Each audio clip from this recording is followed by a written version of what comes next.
ধন্যবাদ। সংক্ষেপে বক্তব্য রাখছেন জনাব অ্যাডভোকেট লতিফুর রহমান। ধন্যবাদ। আজকে আমরা বিবেকের তাড়নায় এখানে দাঁড়িয়েছি।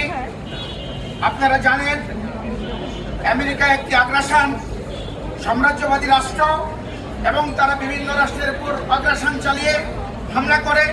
সম্প্রতি নিকোলাস মাদুরো এবং তার শ্বশুরকে ধরে এনে বিচার শুরু করেছে এবং তার সম্পদ লুট করা শুরু করেছে। এবং বর্তমানে ইরানে যে ধ্বংসযজ্ঞ চালাচ্ছে এটা ভিন্ন পথে প্রবাহিত করার জন্য আলিস্কিরিতে যে ধ্বংসযজ্ঞ চালিয়েছে মানুষের মর্যাদা অন্যদিকে ঘুরে যায়। তাই আমরা